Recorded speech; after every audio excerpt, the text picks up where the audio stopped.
तो मेष लगन वालों के लिए हम शनि, केतु और चंद्रमा के कंजक्शन को लगातार डिस्कस कर रहे हैं। इस वीडियो में अब पंचम भाव के लिए विचार करने वाले हैं। अभी तक हमने जो चर्चा की है उसमें हमने फोर्थ हाउस तक के लिए विचार किया है।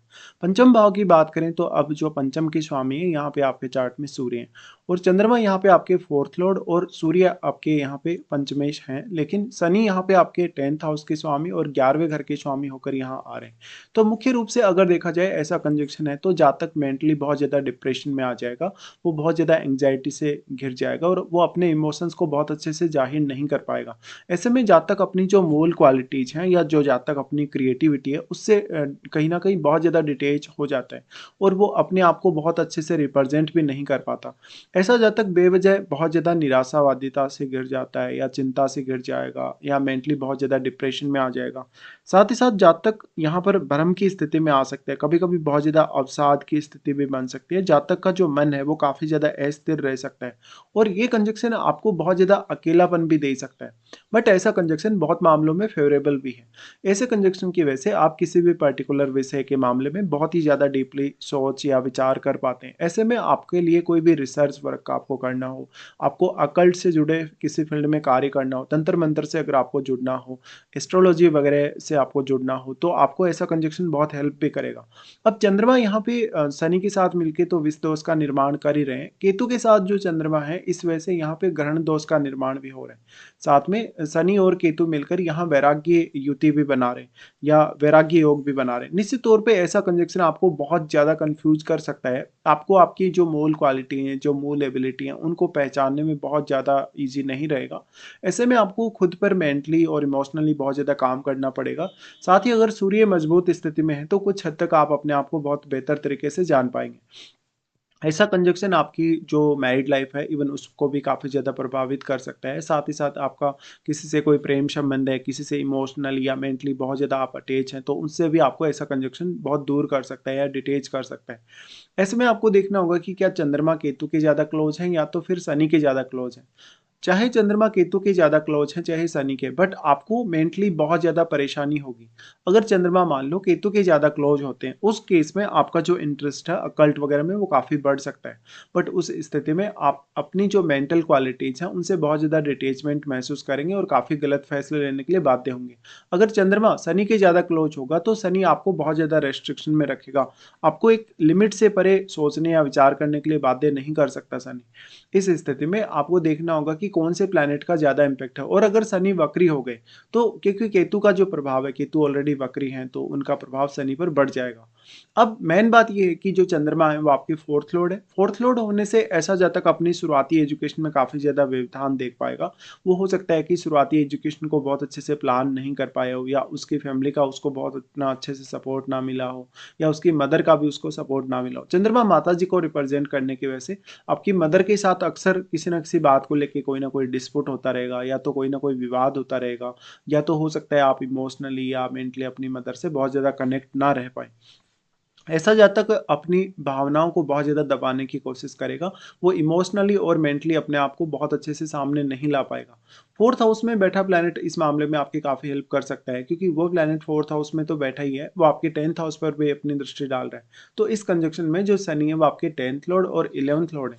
ऐसे में शनि अगर वक्री हो जाते हैं तो आप अपने करियर के लिए मेहनत करना ज़्यादा पसंद नहीं करेंगे, बट अगर शनि वक्री नहीं है आपके, उस केस में आप अपना पूरा जी जान लगाएंगे करियर में आगे बढ़ने के लिए। बट एक समय बाद आप ये ज़रूर रियलाइज़ कर पाएंगे कि आपके लिए करियर में आगे बढ़ना उतना इम्पोर्टेंट नहीं है जितना कि वैराग्य की तरफ जाना या मोक्ष की तरफ जाना। निश्चित तौर पे ऐसा जो जातक होगा वो अपने ऊपर ही ज़्यादा से ज़्यादा फोकस करे, अगर अगर वो थोड़ा अपने लिए समय लेके ज़्यादा अच्छे से विचार कर पाए तो वो बहुत बेहतर कर सकता है। यहाँ पे अगर आप केतु से रिलेटेड फील्ड को चुनते हैं काम करने के लिए तो निश्चित तौर पे आप बहुत अच्छा कर सकते हो। शनि आपके चार्ट में 10वें और 11वें के लॉर्ड होने की वजह से इन दोनों भावों से रिलेटेड विचार करने, प्लानिंग करने में आपको बहुत ज़्यादा डिफिकल्टी होगी, साथ ही साथ आपको काफ़ी ज़्यादा डिले भी होगा। इस प्रकार का कंजक्शन है तो निश्चित तौर पे आपको अपने परिवार के साथ रहते हुए भी काफ़ी ज़्यादा अकेलापन फील होगा या तो बहुत ज़्यादा डिप्रेशन की स्थिति में आप अपने आप को फील करेंगे। ऐसे में आपको चंद्रमा पर बहुत ही ज़्यादा ध्यान देने की आवश्यकता है। इस प्रकार से देखा जाए तो जातक अपने भौतिक सुख सुविधाओं से भी बहुत जल्दी डिटेच हो जाता है और वो कहीं न कहीं सांसारिक सुख को त्याग के, कहीं न कहीं ग्रस्त जीवन को त्याग के एक वैराग्य धारण करने जैसी स्थिति में आ जाता है या एक साधु संत बन जाता है। यहाँ पे अब डिपेंड करेगा कि कौन-कौन से अन्य प्लैनेट्स का प्रभाव है। वैसे तो देखिए जितना भी एनर्जी यहाँ आ रहा है आपके पंचम भाव में, सारा का सारा एनर्जी केतु अपने में समाहित कर ले रहे हैं। लेकिन फिर भी कोई भी प्लैनेट का अगर प्रभाव है, कुछ हद तक यहाँ जो चंद्रमा है, जो शनि है, उस प्लैनेट से प्रभावित हो ही पाएँगे।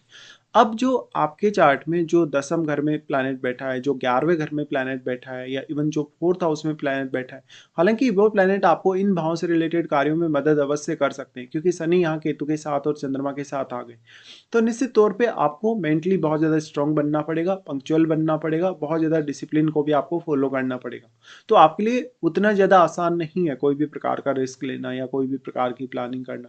हालाँकि आप में ये एबिलिटी अवश्य है कि आप किसी भी पर्टिकुलर मामले में बहुत ज़्यादा डिले तक सोच सकते हैं या विचार कर सकते हैं या आप कितना ही ज़्यादा समय भी ले सकते हैं। यहाँ पे अब सूर्य की भूमिका बहुत इंपॉर्टेंट है। मान लो अगर आपका जो सूर्य है 3rd हाउस में स्थित है, अगर आपका सूर्य 10th या 11th हाउस में स्थित है, तो वो बहुत अच्छा माना जाएगा आपके करियर और बाकी मामलों के लिए। अब क्योंकि शनि यहाँ आपके पास्ट कर्माज या पास्ट रिलेशंस को भी दिखा रहे हैं और केतु भी कहीं न कहीं आपको पास्ट से थोड़ा कनेक्ट कर रहे हैं। तो ऐसे में आपके कुछ पास्ट रिलेशंस ऐसे हो सकते हैं इस लाइफ में, जिनके साथ आपका कोई प्रेम संबंध हो, अफेयर वगैरह हो या अटैचमेंट बहुत ज़्यादा हो। इस मामले में आपको थोड़ा ध्यान देना होगा। अगर हम दृष्टि संबंध के आधार पर विचार करेंगे तो शनि का सबसे पहले प्रभाव आ जाता है आपके सप्तम घर पे। अब वैसे तो सप्तम घर शनि के लिए उनका उच्च का घर है, तो शनि हिसाब से तो यहाँ पे कोई नुकसान नहीं करने चाहिए। बट क्योंकि वो केतु और चंद्र ग्रह के साथ बैठे हैं, तो आपको जीवन साथी को समझने में बहुत ज़्यादा दिक्कत होगी। जीवन साथी की फीलिंग्स को, उनकी भावनाओं को, उनके साथ-साथ उनकी जो रिक्वायरमेंट्स हैं उनको भी। ऐसे में जीवन साथी या अपने बिज़नेस के लिए आप काफ़ी ज़्यादा सीरियस तो होंगे, बट उसके मामले में आप उतने ज़्यादा अटैच नहीं हो पाएँगे। शनि का प्रभाव यहाँ पड़ रहा है सप्तम घर पे, तो जीवन साथी के साथ पार्टनरशिप अगर आपने किया तो काफ़ी ज़्यादा प्रॉब्लम का सामना करना पड़ सकता है। सप्तमेश आपके शुक्र हैं, तो सप्तम को ज़रूर यहाँ पे विचार करना चाहिए और सप्तमेश पर भी आपको फोकस करना चाहिए। अगर सप्तम भाव में कोई अन्य प्लैनेट बैठा है, तो उसका संबंध शनि और उसका संबंध जो शुक्र है, उनके साथ कैसा है? उसके बाद जो इनका प्रभाव है शनि चंद्र का और इनका जो प्रभाव है 11वें घर पे होगा, तो 11वें घर में ऑलरेडी क्योंकि राहु स्थित होंगे। वैसे तो देखा जाए तो राहु का प्रभाव भी आपके यहाँ केतु और इन पर है, बट राहु एक सीमा तक ही अपना प्रभाव यहाँ डाल पाएंगे क्योंकि केतु और राहु के बीच में 180 डिग्री का एंगल है। बट आप में अब वो सारी की सारी क्षमताएं जहां पर आप कुछ भी असंभव को संभव बना सकते हैं। बट आप कितना ज़्यादा डीप सोच सकते हैं, कितना ज़्यादा अच्छे से विचार कर सकते हैं, यहाँ पर निश्चित तौर पे अब जो राहु आपके 11वें घर में बैठेंगे, तो वो आपको काफ़ी ज़्यादा इस प्रकार के मामलों में आगे बढ़ाने की कोशिश करेंगे और एक्सपेक्टेशन आपको काफ़ी ज़्यादा हाई देंगे। तो एक तरफ राहु आपको खींच रहा है भौतिक संसार की तरफ, एक तरफ आपको केतु खींच रहा है कहीं न कहीं आध्यात्मिक जगत की तरफ। तो एक अच्छा मेंटल बैलेंस भी आप यहाँ क्रिएट कर सकते हो। बट यहाँ चंद्रमा पर बहुत कुछ डिपेंड करेगा अब। तो राहु के साथ जो बैठा प्लैनेट है आपके 11वें घर में, वही प्लैनेट अब इतनी ज़्यादा क्षमता रखता है कि वो इन प्लैनेट्स को काफ़ी ज़्यादा प्रभावित कर पाए या इन प्लैनेट्स को बहुत ज़्यादा एक्टिवेट भी कर पाएगा। ऐसे केस में राहु और राहु के साथ बैठा ग्रह आपके लिए बहुत ज़्यादा सपोर्टिव साबित हो सकते हैं। इसके साथ साथ ऐसा जो जातक होगा उसमें जो नेचुरल क्वालिटीज हैं या जो नेचुरल टैलेंट है वो बहुत ज़्यादा होगा, बट जातक हो सकता है उसका उतने अच्छे से यूज ना कर पाए। उसके बाद अगर देखा जाएगा तो यहाँ पे इम्पोर्टेंट ये भी है कि जो शनि का जो यहाँ से प्रभाव है आपके लिए, तो शनि यहाँ पर आपको फिर वो दृष्टि डाल रहे हैं सेकंड हाउस पे। देखिए सेकंड हाउस पे शनि की दृष्टि का होना उतना ज़्यादा आपके लिए फायदा नहीं करेगा अगर शनि बेसिकली अगर वक्री होके बैठे हों। लेकिन अगर शनि आपके पंचम में वक्री नहीं है, तब शनि जरूर आपको कुछ मामलों में बहुत ज़्यादा अनुशासन देने वाले हैं, विशेषकर फैमिली रिलेटेड मामलों में। तो ऐसे जातक को धनार्जन के लिए, ऐसे जातक को मल्टीपल इनकम सोर्सेज क्रिएट करने के लिए बहुत ही ज़्यादा मेहनत या हार्ड वर्क करना पड़ेगा। साथ में यहाँ पर इनकी दृष्टि आ जाने से आपकी जो वाणी है थोड़ी सी, वो कभी कभी बहुत ज़्यादा क्रूर हो सकती है या थोड़ी कटु हो सकती है, या आप एकदम स्पष्ट बात बोलने वाले हो सकते हैं। तो आपको इस मामले में थोड़ा अवेयर रहना होगा। अब जो शुक्र की स्थिति है, अगर शुक्र की स्थिति अच्छी हो तो आपको जीवन साथी से भी सपोर्ट मिल सकता है। तो आपको अपने ऊपर बहुत ज़्यादा वर्क करने की आवश्यकता है इस कंजक्शन के होते हुए। बट वैसे ये कंजक्शन देखा जाए तो आपके टैलेंट को और ज़्यादा निखारता है, आपके लिए बहुत ज़्यादा अपॉर्चुनिटीज ऐसे लेकर आता है जहाँ पर आपको अपनी रियल लाइफ का पता चलता है।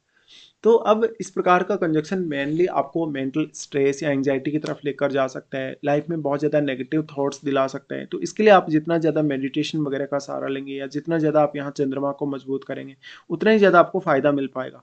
ऐसा व्यक्ति अपने जो रिश्ते हैं उनमें भावनात्मक रूप से बहुत ज़्यादा दूरी फील करता है, साथ ही साथ जातक प्रेम संबंधों में बहुत ज़्यादा निराशावादिता से घिर सकता है और जातकों को दूसरा जो कोई भी पर्सन है वो बहुत ज़्यादा चीट कर सकता है या धोखा दे सकता है। इस प्रकार के जातक हालांकि आर्थिक मामले में कभी कभी बहुत ज़्यादा स्ट्रांग भी बन जाते हैं, लेकिन वो पैसे को मैनेज नहीं कर पाते अक्सर। तो ऐसे जातकों की जो प्लानिंग है वो काफ़ी ख़राब हो सकती है और इस वजह से फिर आपको काफ़ी ज़्यादा प्रॉब्लम होगी। इस प्रकार से आपको अपने आप को इमोशनली और मेंटली बहुत ज़्यादा कंट्रोल करना होगा, अपने आप को बहुत ज़्यादा आपको प्रैक्टिकल भी बनाना होगा। तभी जाकर ऐसा कंजंक्शन आपके लिए थोड़ा हेल्पफुल साबित हो सकता है। अब क्योंकि इस कंजंक्शन में शनि और चंद्र एक साथ जुड़े हैं, तो जब भी आप कोई भी प्लानिंग करते हैं, तो आपका कोई ना कोई पर्पज़ होता है। आप कोई ना कोई बात को मान के या किसी से मोटिवेट होके वो सब करने वाले हैं।